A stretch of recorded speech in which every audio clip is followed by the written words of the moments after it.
Hi guys, it's Tanya here from Avalanche Safety Solutions. Today we are filling a Snowpulse cylinder.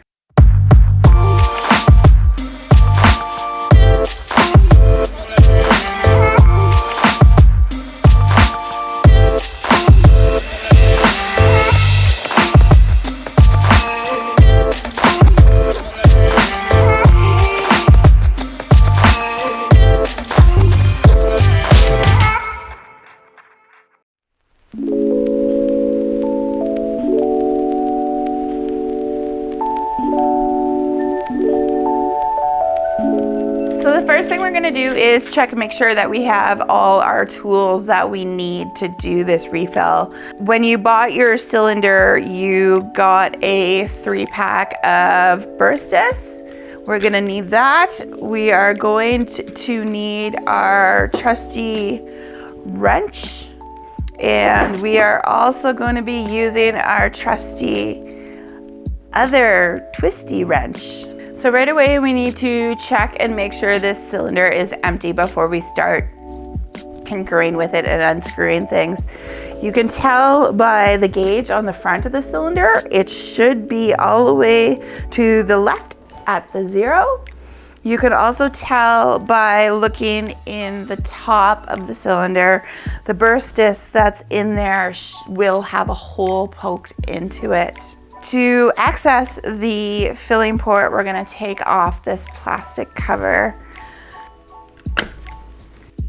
So now is when we're going to get mechanical and use our tools to get the top off the cylinder so that we can replace the burst disc.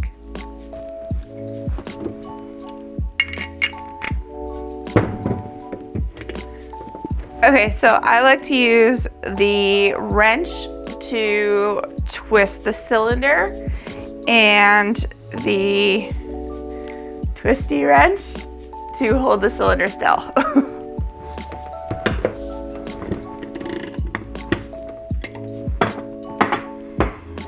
Once the top is a little bit loose, you can just twist it off.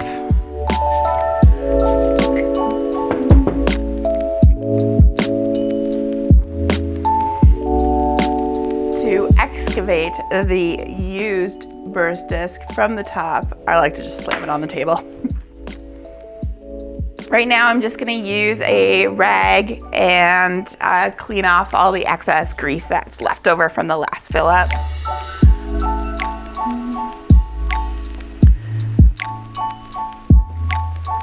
So your burst disc is involving one copper burst disc and a copper washer.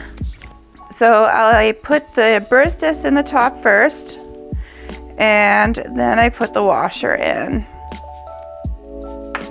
Tap it, and they're nice and on the bottom. So we're gonna use a little bit of silicone grease and just a little dab. And just put it on the threads top of the cylinder. Always keep a clean workstation. So now I'm just going to grab the top and screw the cylinder in. Once you get to this point, you can start moving it around, and the burst disc and the washer don't really move inside. So we're just going to go hand tight. And then we attach our wrench to it. I'm going to use this wrench to tighten it.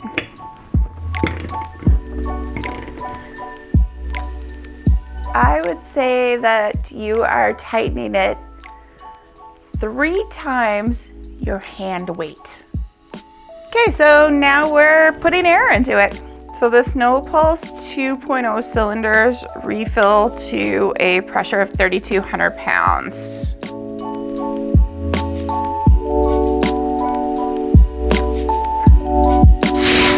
To get to a true 3,200 pounds of pressure, we're gonna have to wait about 5-10 minutes until the cylinder reaches room temperature.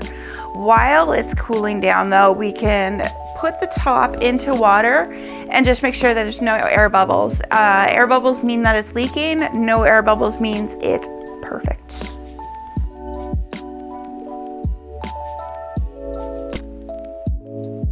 So once the cylinder has reached room temperature, we just top it off and it goes to, like I said, a 3,200 pounds pressure.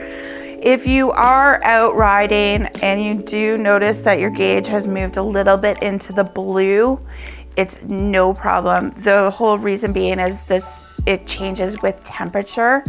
Also, if you have your pack stored, say in your trunk while you're driving to a place to go riding and you check your cylinder, which you should do before you go out, by the way. You check your cylinder before you go out and it's a little bit in the red, that's fine too. It just means that it was in a warm spot. Other than that, that's it. That's all there is to it. You have a full cylinder, you can reattach it to your bag and go and live free or die hard.